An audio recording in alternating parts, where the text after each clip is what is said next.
우리 지난주에 천년왕국에 대한 서론적인 말씀을 나누었어요. 여러분, 천년왕국은 우리가 천년 동안 예수님과 함께 왕노릇하는 그러한 시간입니다. 할렐루야. 우리 믿음의 성도들이 정말 하나님의 백성답게 그렇게 살아야 할 그러한 시간이 바로 이 천년왕국인 건데, 그런데 가만히 보면 이 천년왕국의 삶의 그 모습을, 우리의 모습을 보면 하나님의 백성답게 그렇게 아주 왕처럼 사는 것이 아니라 아직도 매여 있는 그러한 모습, 그런 아직도 그렇게 절망 가운데 있는 그러한 우리의 모습을 보면서 우리가 어떠한 삶을 살아가야 될 것인가 라고 하는 것을 오늘 이 말씀을 통해서 또한 다시 한번 우리가 깨닫는 귀한 우리 모두가 될 수 있기를 축복합니다. 천년왕국은 크게 세 가지 학설이 있다라고 이야기 드렸어요. 세 가지 학설인데, 첫째는 전천년설, 두 번째는 후천년설, 세 번째는 무천년설. 이 세 가지의 학설이 있는데, 전천년설이라고 하는 것은 천년왕국을 기준으로 해서, 전천년설이니까 천년왕국 전에 예수님이 재림하신다라고 하는 이 학설이 바로 전천년설이다. 그러니까 크게 더 디테일하게 이야기할 수는 없겠고, 예수님의 재림, 그 다음에 천년왕국, 그 다음에 백보자 심판, 그 다음에 새하늘과 새 땅이 이루어진다라고 하는 것입니다. 이제 다음 주에 말씀을 드릴 내용이 21장, 22장의 새하늘과 새 땅의 그러한 말씀인데, 이러한 순서대로 되어 있는 것이 전천년설이고, 후천년설이다라고 하는 것은 천년왕국 후에 예수님의 재림이 있다. 그러니까 전천년설과 반대되어지는 개념이겠지요. 천년왕국이 이루어지고 그 다음에 예수님의 재림이 있고, 그 다음에 백보자 심판이 있고, 새하늘과 새 땅이 있고, 그 중간중간에 디테일하게 휴거되고 부활되고 여러 가지 이야기인데, 그런 것 다 빼고 중요한 것만 말씀을 드리는 것입니다. 그리고 무천년설이라고 하는 것은 예수님의 초림, 예수님의 십자가와 부활, 그 사건에서부터 예수님의 재림 때까지의 모든 기간을 천년왕국으로 보는 것, 이것이 바로 무천년설이다 라고 말씀을 드렸어요. 복음주의 입장에서 이 전천년설, 후천년설, 무천년설을 다 수용한다라고 하는 거예요. 학교마다 또 학자마다 조금씩 다르게 주장하는 바가 있어요. 죄송합니다. 감리교, 장로교, 침례교, 성결교, 또 순복음, 각 교파마다 우리는 전천년설인데, 아니야 우리는 무천년설이야, 아니야 우리는 후천년설이야, 조금 교파마다 다르게 이야기하는 바가 있어요. 학자마다 또 다르게 주장할 수도 있고요. 그러니까 복음주의 입장에서는 이 세 가지 학설을 다 수용한다라고 하는, 전혀 문제가 되지 않는다라고 하는 사실을 먼저 염두에 두고요. 이 요한계시록에서 가장 논란이 많은 그러한 것 가운데 하나가 바로 이 천년왕국입니다. 그 이야기는 그만큼 이것이 어렵다라고 하는 이야기겠지요. 이 천년왕국을 해석하기 위해서는 다니엘서를 끌어와야 되고, 에스겔서도 끌어와야 되고, 여러 가지 그러한 것들, 우리가 이상한 그러한 것들을 자꾸 끌어와야 되기 때문에, 그것과 비교해서 복음해야 되기 때문에 이것이 쉽지가 않은 그러한 모습인 거예요. 그런데 이렇게 어려운 이야기가 바로 뭐냐면, 학자마다 다르고 교파마다 다른 이유 가운데 하나가 바로 뭐냐면, 성경에서 정확하게 천년왕국에 대해서 이거다라고 말씀하지 않기 때문에 그렇다라고 하는 거예요. 부분 여기저기에서 조금씩 이야기한 건데, 그것을 끌어와서 이야기하는데 이 퍼즐을 맞추는 것이 너무나 어려워요. 이게 잘 퍼즐이 맞춰지지 않아요. 우리의 인간의 이해로는. 이야기는 그러니까 이 성경의 가장 중요한 그러한 그 이유가 바로 뭘까? 왜 천년 왕국에 대해서 정확하게 이렇게 말씀하고 있지 않을까? 하나님은 그러한 마음이신 것 같아요. 이것이 주 목적이 아니다라고 하는 거예요. 천년 왕국 이것이 본질이 아니다라고 하는 거예요. 본질은 바로 예수님은 오신다라고 하는 거예요. 할렐루야. 반드시 예수님은 오신다라고 하는 것이 본질인 거예요. 그런데 여러분, 언제가 천년 왕국인지 그 시간이 언제인지 하나님은 그것을 중요하게 생각하지 않아. 그거는 너희들이 알 필요가 없다. 그렇게 중요한 게 아니에요. 거기에 목매이지 말아라. 그것은 누구만 알면 되는 거예요? 하나님만 알면 되는 거예요. 그리고 주님이 반드시 오시는 것, 그것만 우리는 알면 되는데, 우리는 또 뭐가 궁금하면 언제 오시나, 이게 궁금한 거예요. 그래서 거기에 목매여 있는 그러한 사람들이 굉장히 많다. 이것을 정확하게 가르쳐주면 이것을 이용하는 그러한 사람들이 많이 있기 때문에 하나님은 그것에 대해서 말씀하지 않으세요. 그런데 여러 가지 상황 속에서 말씀하고 있는 것이 바로 뭐냐? 주님은 반드시 오신다. 그런데 우리가 느끼기에는 지금 상황이, 주님의 오심이 아주 임박해 있다라고 하는 것을 우리는 느끼고 있다라고 하는 사실입니다. 할렐루야. 지난주에도 말씀을 드렸지만 우리가 성경을 해석할 때 가장 중요한 것 중에 하나가 바로 뭐냐면 일관성이다라고 하는 것입니다. 중요한 이야기입니다. 무엇이 중요하다고요? 일관성이 중요하다. 성경을 해석하게 될 때에 일관성이 굉장히 중요한데, 이 이야기는 바로 뭐냐?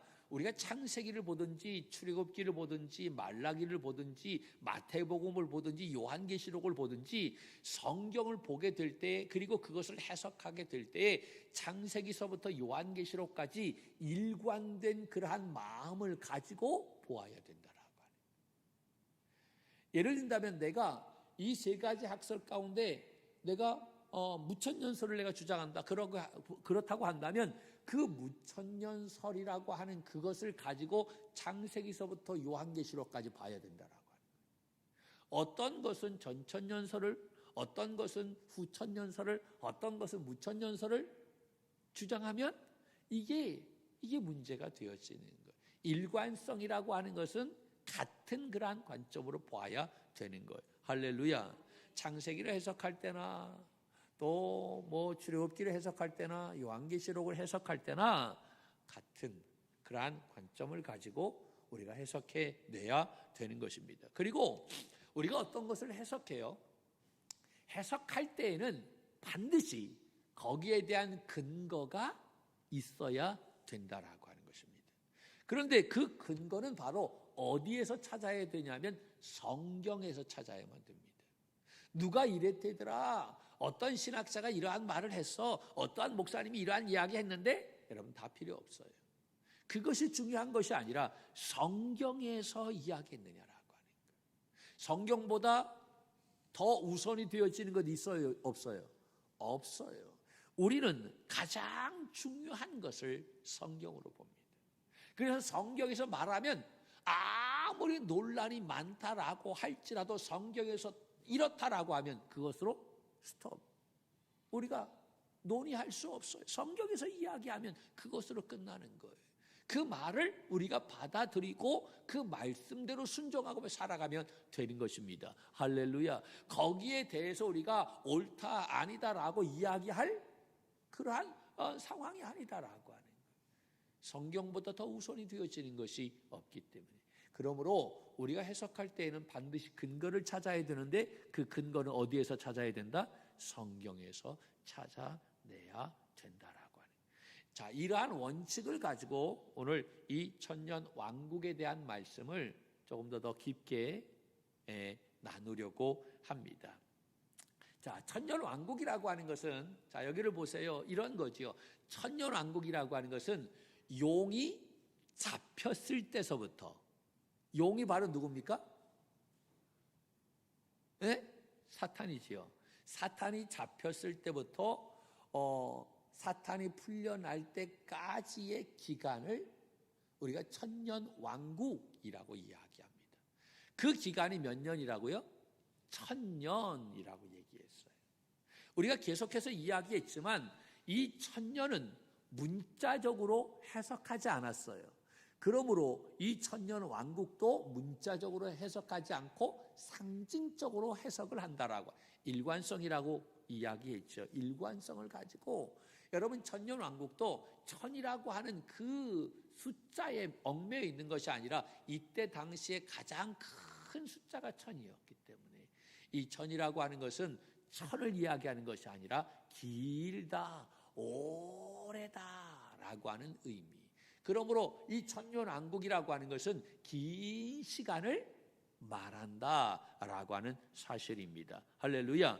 그 긴 시간 동안 이 사탄이 잡혀 있다라고. 그 사탄이 잡혀 있으니까 우리 믿음의 성도들은 그 사탄이 잡혀 있는 시간에 예수 그리스도와 왕노릇하며 살아가는 삶이 바로 이 1000년 왕국의 시대인 줄로 믿습니다. 할렐루야. 자, 용이 잡혔을 때부터 용이 풀려날 때까지의 기간이 1000년 왕국인데 어느 학자마다, 어느 학교마다, 어느 교파마다 다 동일해요.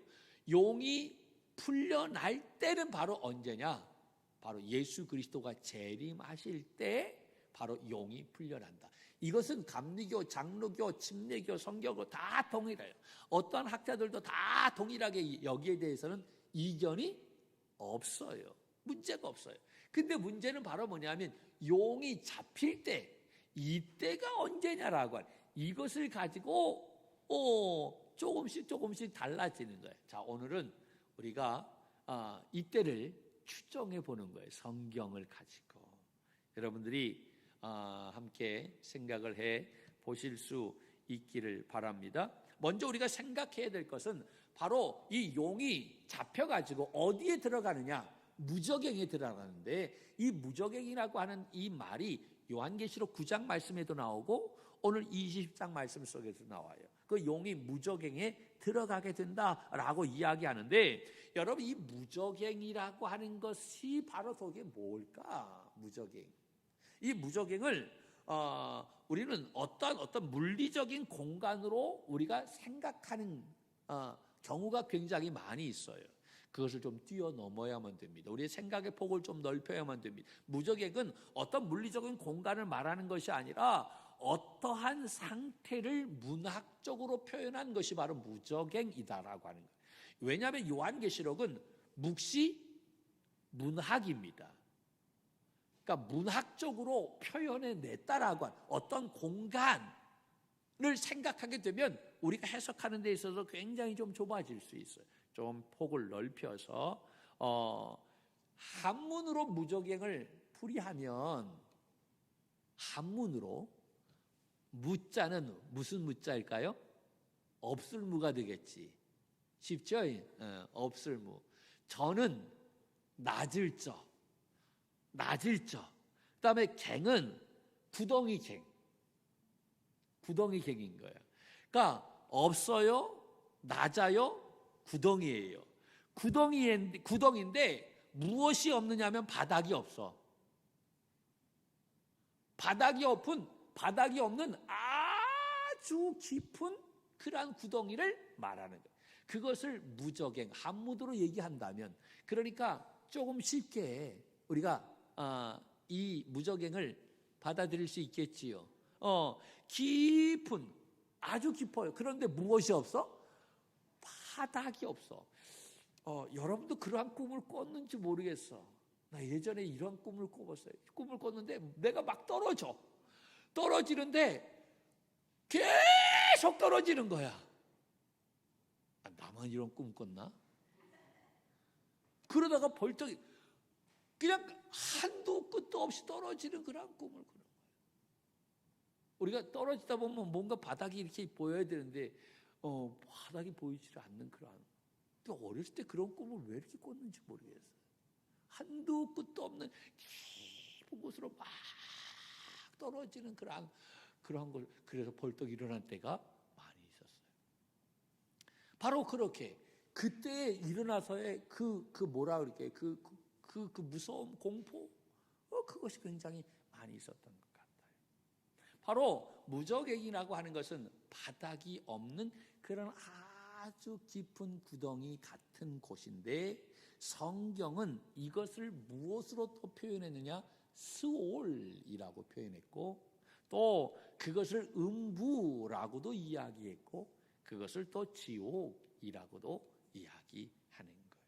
그것을 무적행이라고 말을 하는데, 간단하게 말하면 사탄과 그의 부하들이 영원한 형벌을 받는 장소인 감옥을 말한다라고 하는 이야기입니다.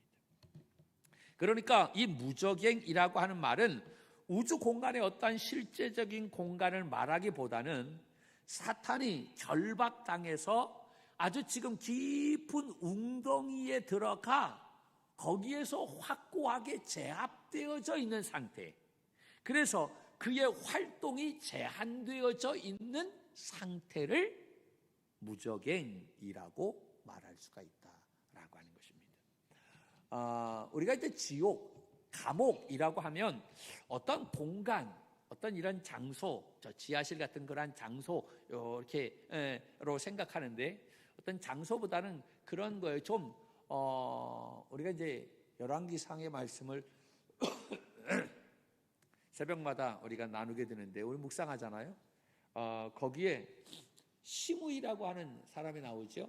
다윗이 이제 도망가게 될 때 그를 저주했던 사람. 근데 이제 다윗이 아들에게, 솔로몬에게 유언할 때 시므이를 죽여라라고 이야기하죠. 근데 명분이 없어. 명분이 없으니까 이 솔로몬이 그 시므이를 불러가지고 이야기합니다.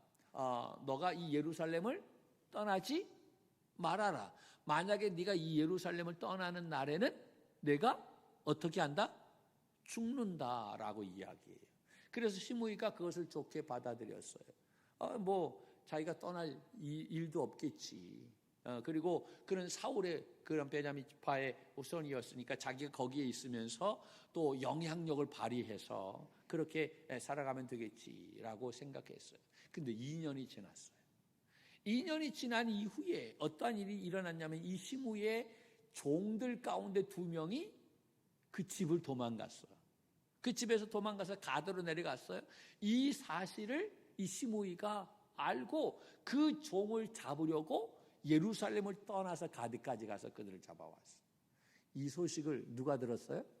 솔로몬이 들었어요. 그래서 시므이를 불러가지고, 야, 내가 왜 예루살렘 떠났어? 예루살렘 떠나지 말라고 그랬죠. 너의 공간은 어디야? 예루살렘이야. 그러니까 여러분, 그 시므이의 그 활동 범위는 정해져 있는 거예요. 예루살렘이라고 하는 공간 안에 머물러 있어요. 거기를 떠나게 되어지면 그가 죽임을 맞아. 결국 그래서 죽게 되어지잖아요. 여러분, 사도 바울도 로마의 감옥에 갇혀 있을 때 이러한 감옥이 아니에요. 가택연금인 거예요. 그 집 안에서 그가 갇혀져 있는 거예요. 거기에서는 마음껏 활동할 수 있어. 근데 집 바깥으로는 나올 수 없는 거죠. 사람들을 만날 수 있어요. 자유롭게는 좀 제한된 만남이 되겠지만, 바로 이러한, 그러니까 이 무적행이라고 하는 것은 그러한 그 공간이지만, 어떠한 그러한 곳이지만, 거기에서 자기의 힘을 완전히 잃어버렸지만 그래도 미미하게 자기의 어떤 활동, 자기의 어떤 힘은 남아있는 그러한 상황이다라고 이해할 수 있겠죠. 자, 이러한 이해를 가지고 오늘 말씀을 또 나누어 보도록 하겠습니다. 바로 그러한 것이 바로 무적행이다. 그러한 공간에 이 사단이 갇혀져 있다. 자, 마태복음을 볼까요? 마태복음 12장 28절 29절에 있는 말씀. 이 성경은 여러분들이 거기에다가 잘 적어 놓으셔야만 됩니다. 근거가 되어지는 말씀이니까, 우리가 천년 왕국을 해석하게 될 때 근거가 있는 말씀이니까 여러분 잘 표시해 놓으셔야만 됩니다. 이것은 이 아무나 알지 못하는 말씀 드릴 거예요. 자, 같이 볼까요? 시작. 그러나 내가 하나님의 성령을 힘입어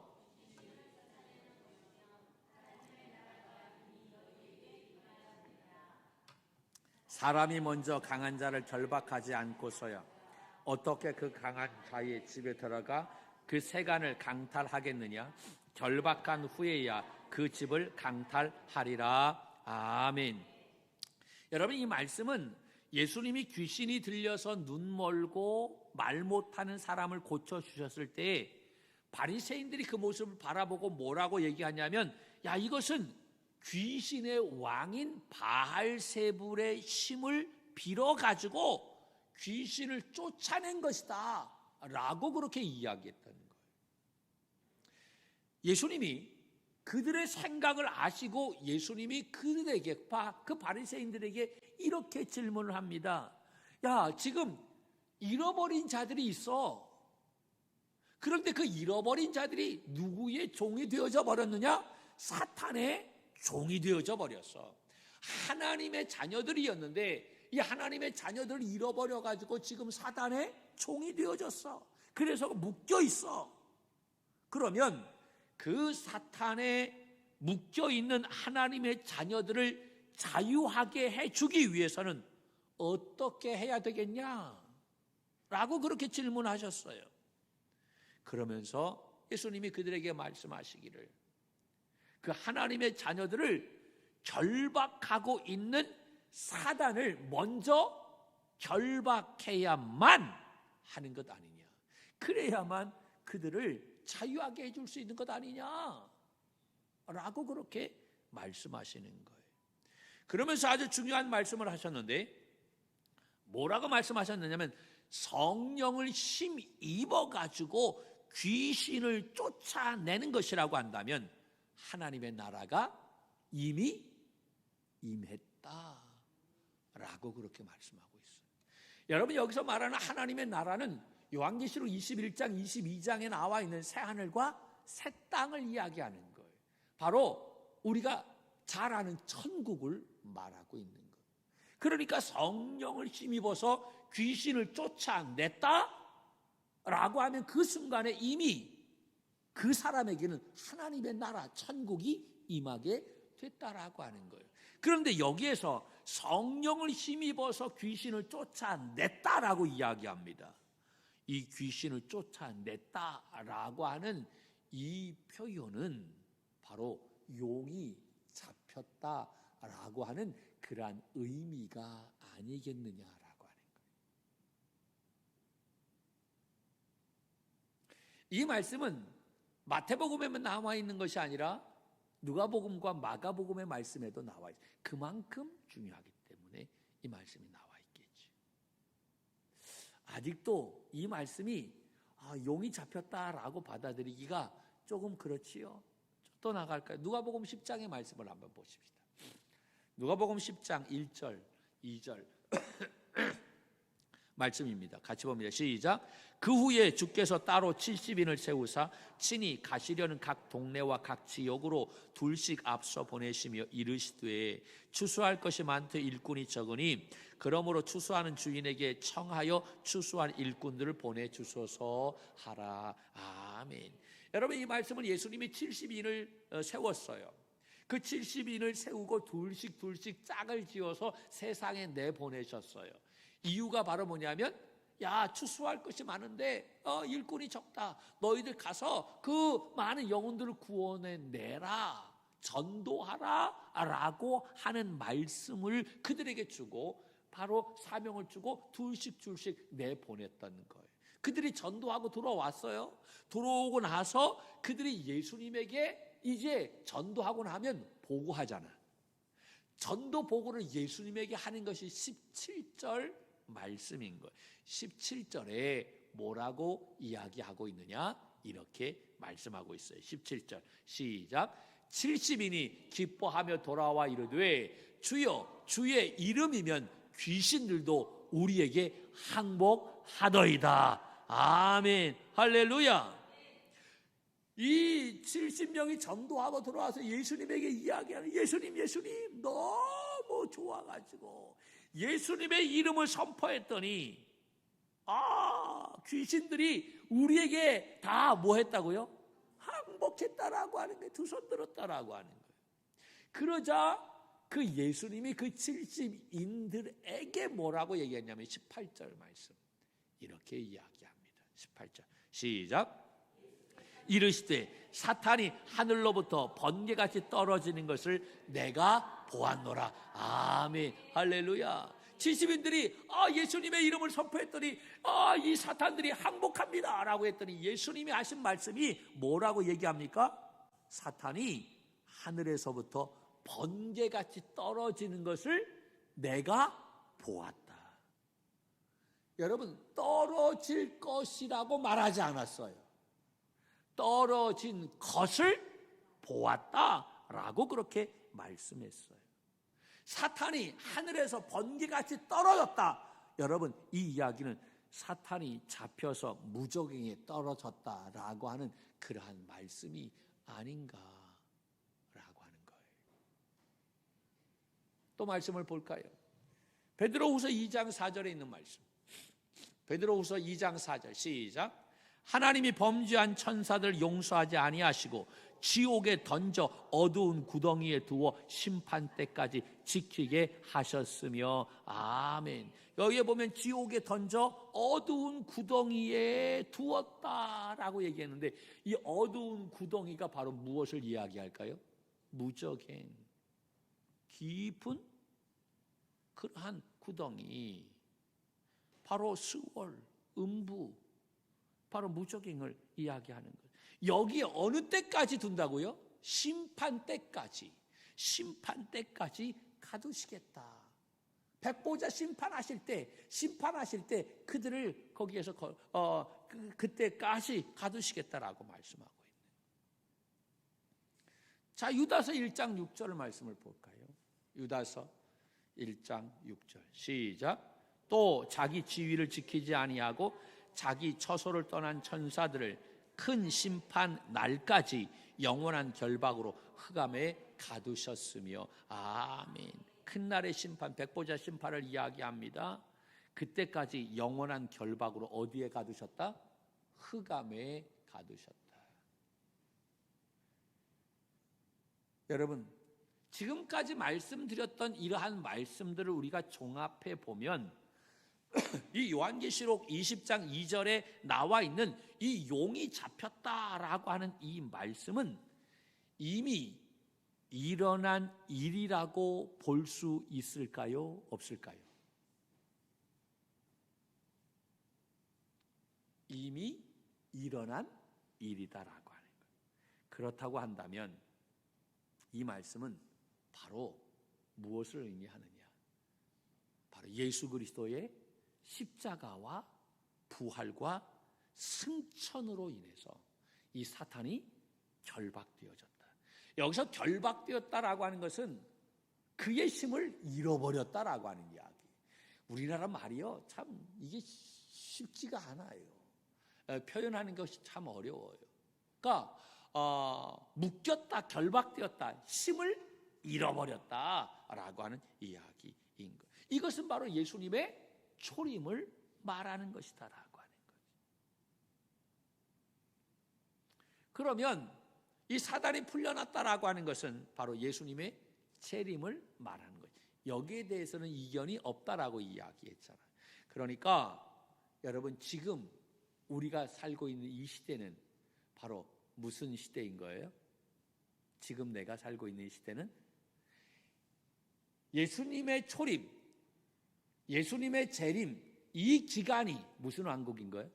천년왕국. 우리는 지금 이 기간 중에 있는 거잖아요.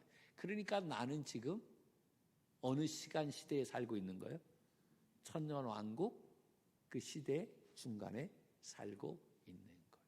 내가 죽어서 천년왕국이 오는 것이 아니라 지금 우리는 천년왕국 시대에 살고 있다. 그 근거가 지금 내가 말씀드렸던 이 성경의 말씀을 보게 되면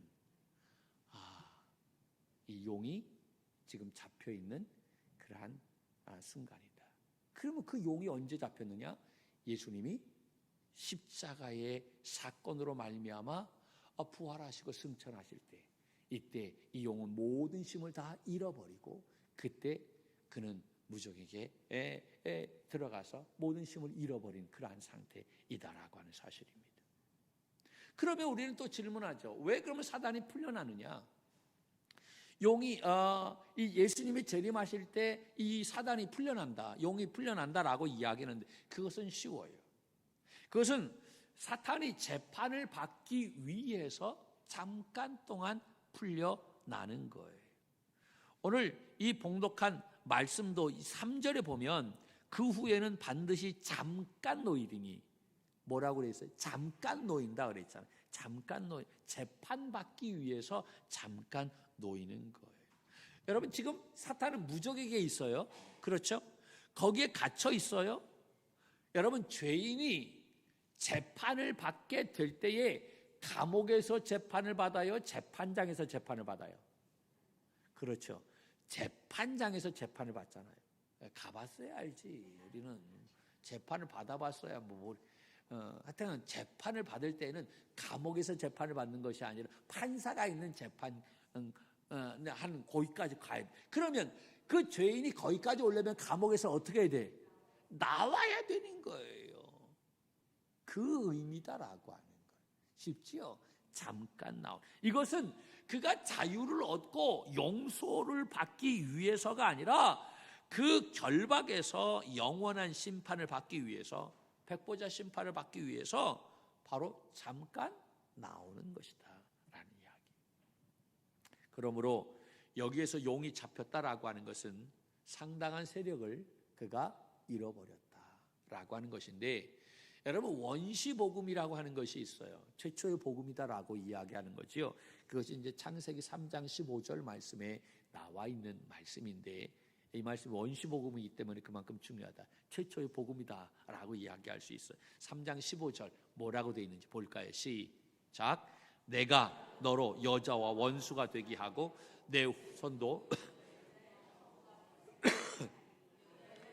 내 머리를 상하게 할 것이요 너는 그의 발꿈치를 상하게 할 것이니라 하시고 아멘. 여기서 여자의 후손이라고 되어 있는데, 여자의 후손은 누구를 이야기할까요? 예수님을 이야기하는 거죠. 예수님을 이야기하는 거예요. 그 여자의 후손이 너의 머리를 상하게 한다라고 해요. 너의 머리는 바로 뱀의 머리, 사단의 머리를 상하게 한다. 이것은 바로 예수님이 오셔서 뱀의 머리를 짓밟는다라고 하는 이야기인 거예요. 그러면서 또 뒤에는 뭐라고 얘기하냐면, 너는 누구의 뒤꿈치를 상하게 한다? 그 여인의 후손의 발의 뒤꿈치를 상하게 한다라고 이야기해요. 이것은 바로 사단은 바로 예수님을 이제 예수님의 그 당하실 고난, 십자가를 이야기하는, 뒤꿈치를 상하게 하는 거예요. 그러니까 예수님이 고난을 받는 것을 의미하는 거예요. 여러분, 사람뿐만 아니라 모든 존재가 머리를 다치게 되면 그 상황은 끝났어요, 안 끝났어요? 끝난 거예요. 근데 머리를 다쳐도 힘은 미미하게 있어요, 없어요? 있잖아요. 지금 사단이 예수님의 십자가로 말미암아, 그 부활로 말미암아 그의 힘을 잃어버렸어. 머리를 다쳤어. 그의 모든 것을 결정타를 맞고 끝나버렸어. 그런데 아직도 미미하게 자기의 힘은 남아있어요. 그렇지만 상황은 뒤집어져요, 안 뒤집어져요? 뒤집어지지 않아요. 끝까지 영향을 줄 수 있다라고 하는. 그래서 지금 우리 믿음의 성도들이 천년 왕국을 살아가지만 왕 같은 제사장으로 삶을 살지 못하고 매일 미혹당하고 어려움당하고 막 코가 빠지고 이러한 그러한 모습을 갖고 있다라고 하는 거예요. 왜냐하면 아직도 사단이 그 미미한 힘을 가지고 우리를 미혹하고 있기 때문에 거기에 우리가 지금 놀아나고 있다라고 하는 거예요.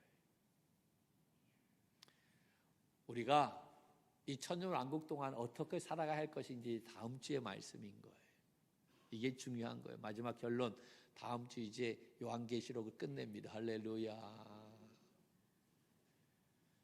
여러분, 용이 잡혔어요. 그것은 바로 예수님의 십자가 부활을 의미한다. 할렐루야.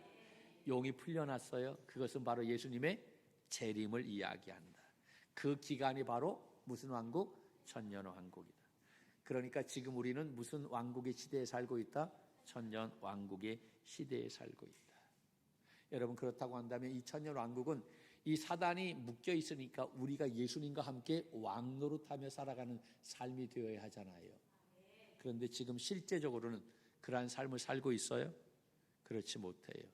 왜 그러면 우리가 그렇게 살지 못하는가?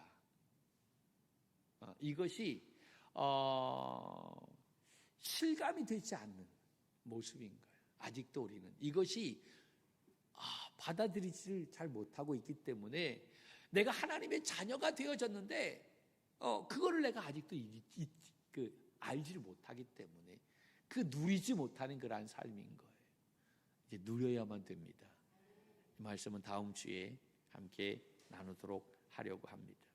여러분, 우리 믿음의 성도들은 하나님의 자녀인 거예요. 할렐루야.